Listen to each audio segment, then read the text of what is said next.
Hi, everybody. Radical Gardener. How are ya? Why do I ask that? I can't hear your answer.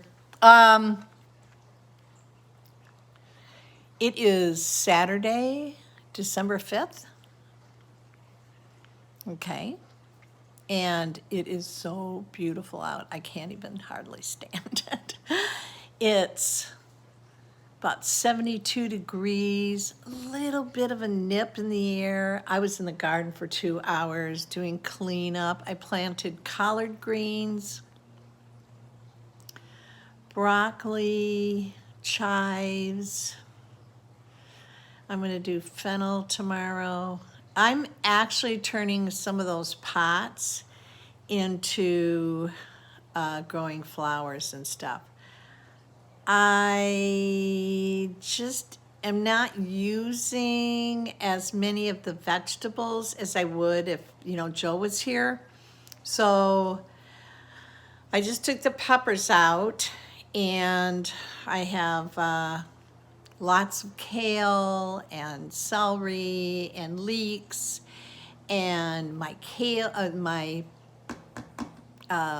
rhubarb is showing up, and I just picked radishes, and so I got squash growing, I have cabbage growing, I have peas growing, I have carrots growing. So there's always something to eat, which is the point of my garden. I don't need to have like tons of food. I'm not going to can. I canned enough to choke a town, and I will never do it again. I am telling you what. You can can all you want. I'm done. So yeah, and my sacred circle that I've been building out in front of the house is almost done. It looks fantastic. So I've been really busy. Okay, what do I want to talk about today? Here is what I want to talk about.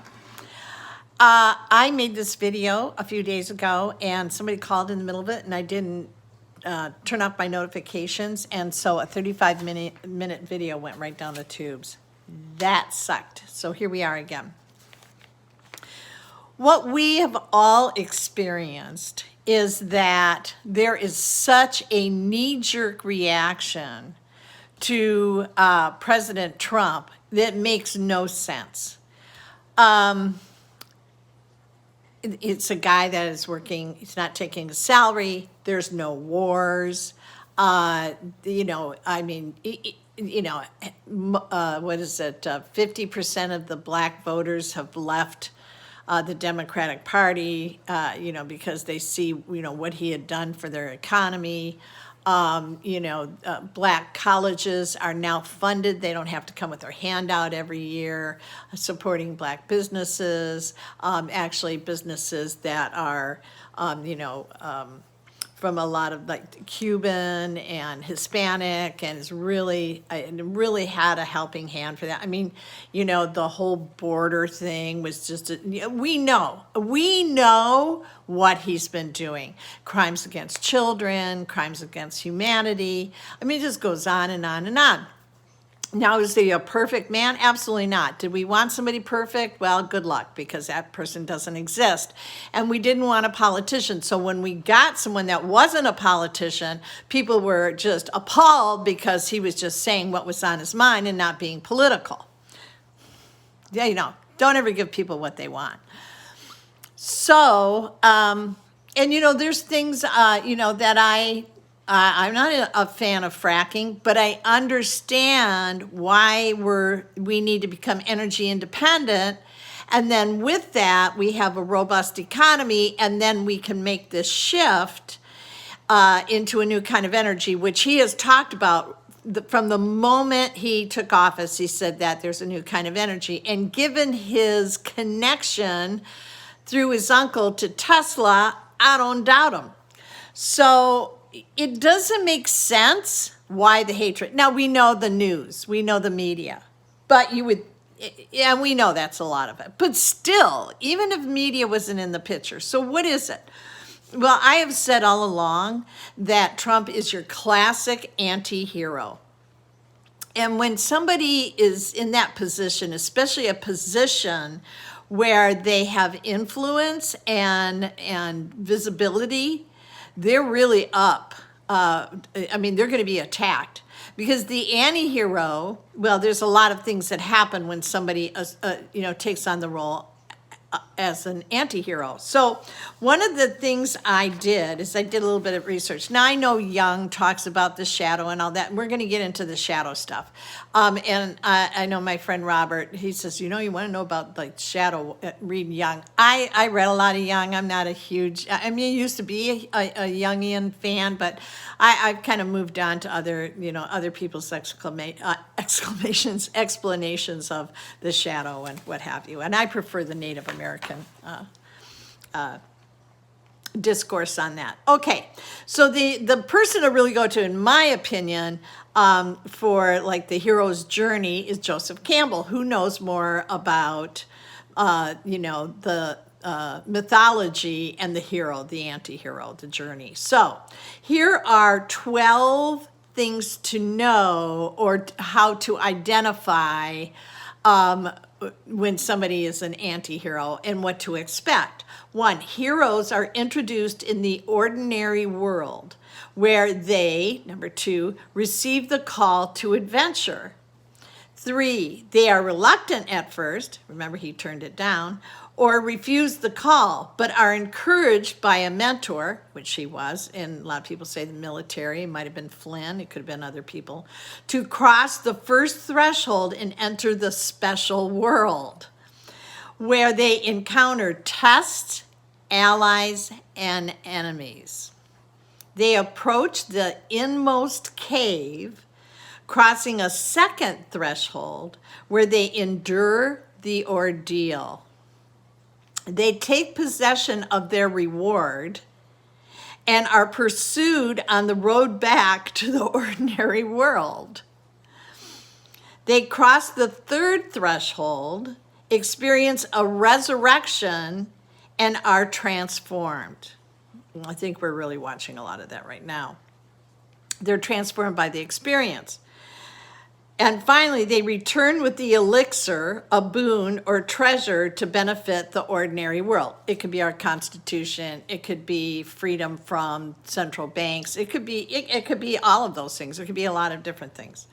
So the 7 archetypes. Hero. The hero is the protagonist or central character whose primary purpose is to separate from the ordinary world and sacrifice himself for the service of the journey at hand, to answer the challenge, complete the quest, and restore the ordinary world's balance.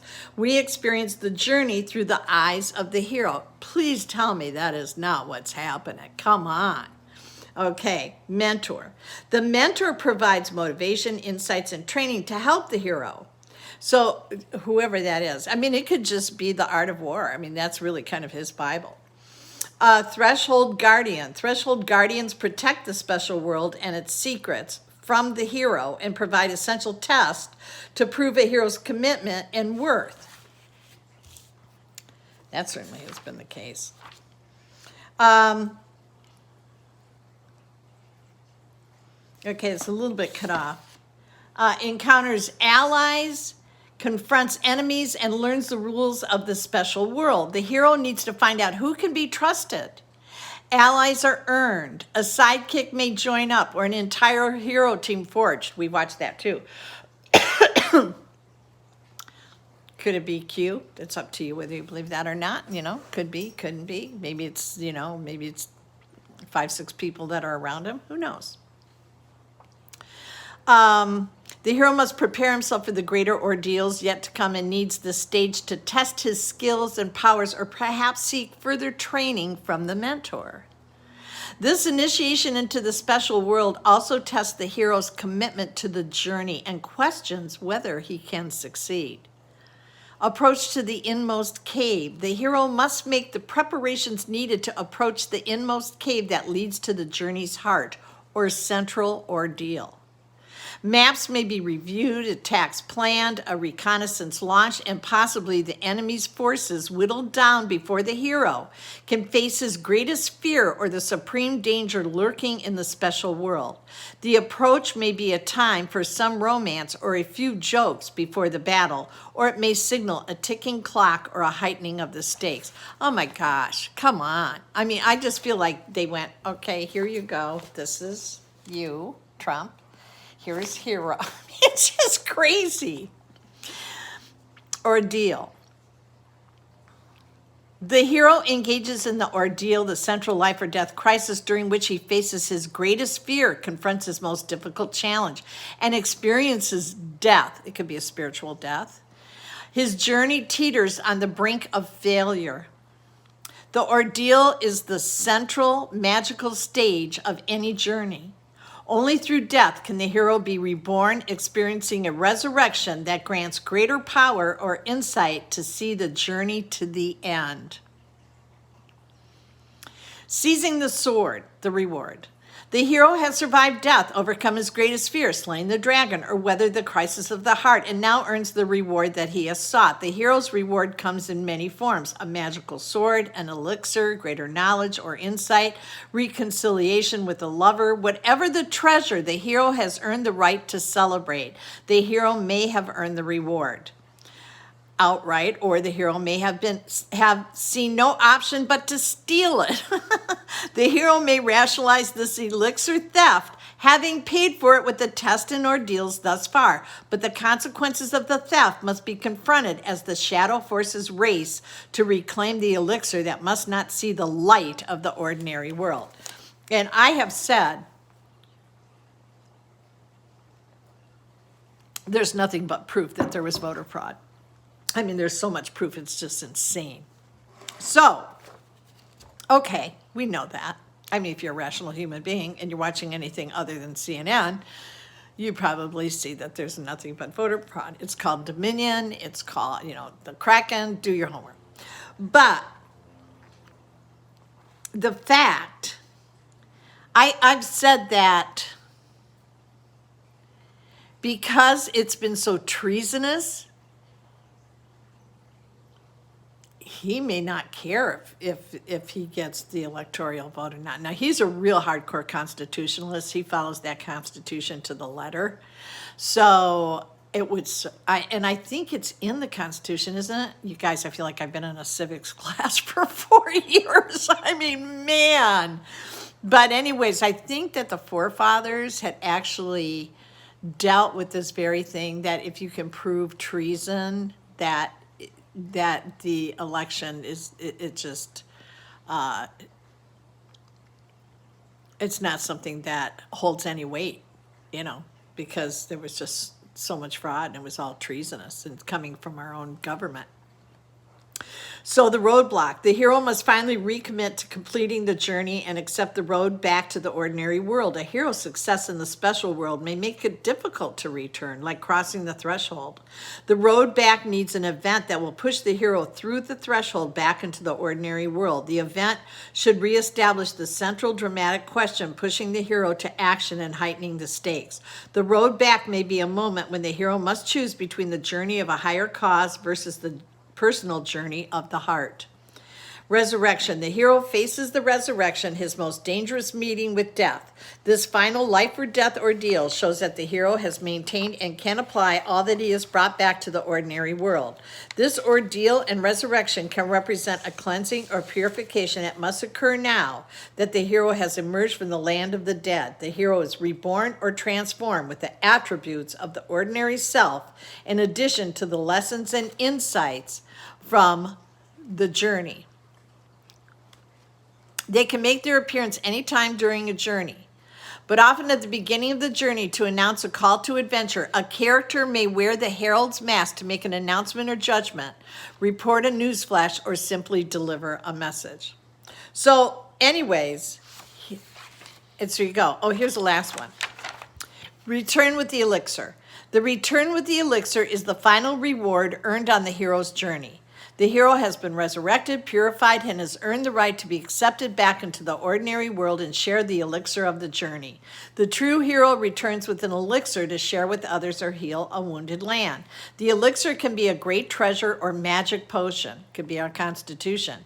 It could be love, wisdom, or simply the experience of having survived the special world. It could be that we're no longer dealing with the central banking system. It could be a million things. Even the tragic end of a hero's journey can yield the best elixir of all, granting the audience greater awareness of us and our world. Get it? So even if he didn't succeed at, say, becoming president, or keeping the presidency, boy, we have woken up in the meantime, haven't we? All right. So then we have here, I'm not going to go into this. This is about the Heoka and how a man, it's about their medicine people and how they, these medicine people, the Heoka, which are part of the Lakota tribe, are the ones that really reveal the shadow, their people's, so that their peoples can confront the shadow. I'm sorry, I got a little distracted there. I'm going to do that as a separate video. But why am I talking about all of this? Gosh, I hope this doesn't sound disjointed because it's not in my head. I can never figure out why you can't have a discussion with someone about these issues. I mean, politics, right? Like, even when you would debate or argue with people, over the years about politics, that's what it was. You're debating, oh, you don't know what you're talking about. It just was that. But why is it so intense now? And it's because it's not political. We're dealing with an anti-hero. We're dealing with someone who is totally unique and who is confronting things aggressively, lovingly, but aggressively. But what that does is the people, the citizens of this country that are in the wake of this behavior, many cannot bear it because they will not confront their shadow. And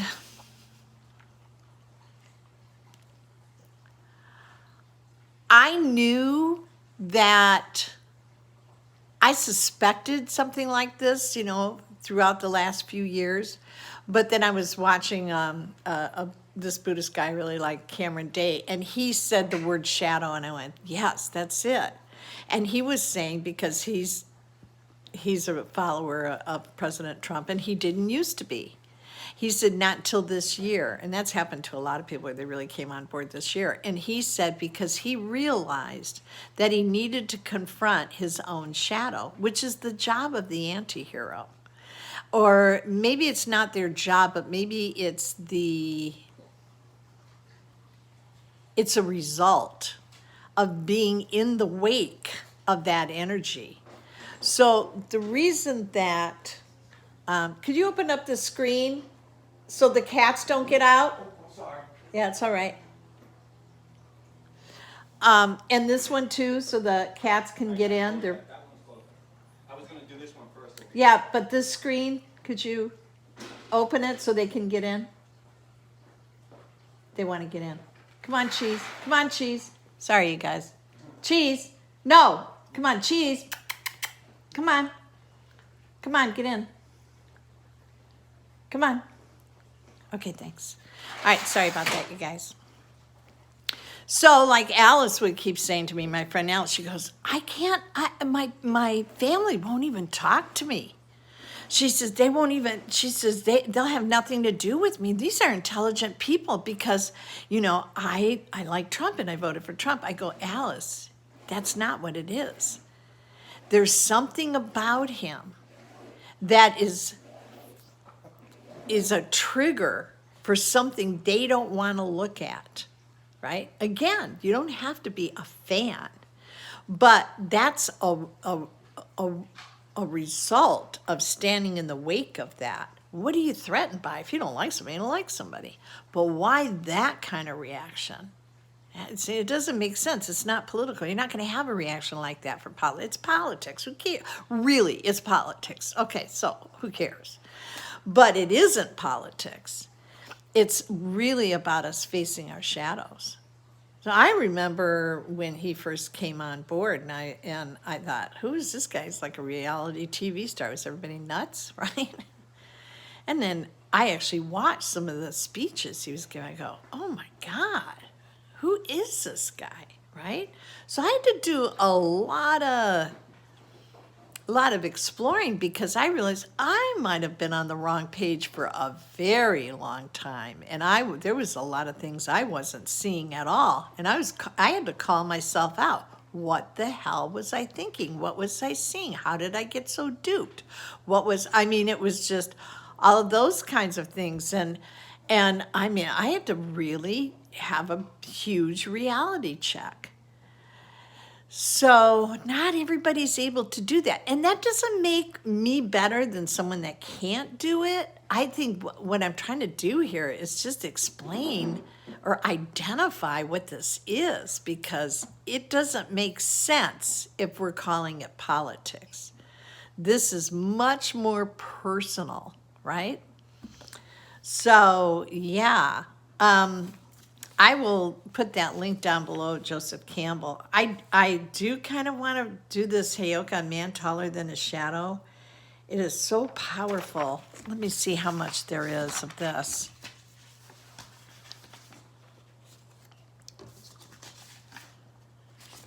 Let's see.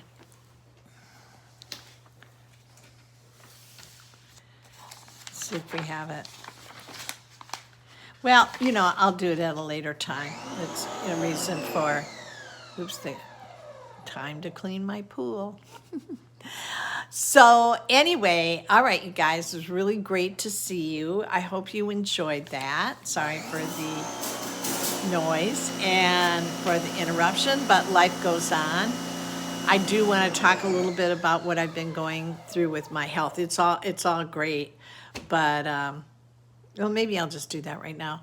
No, maybe I won't. Okay, buddy. All right, Radical Gardener, from my garden to yours. May your garden always grow, and I hope it's really quiet where you are, and I'm sending you a ton of love. Okay, goodbye.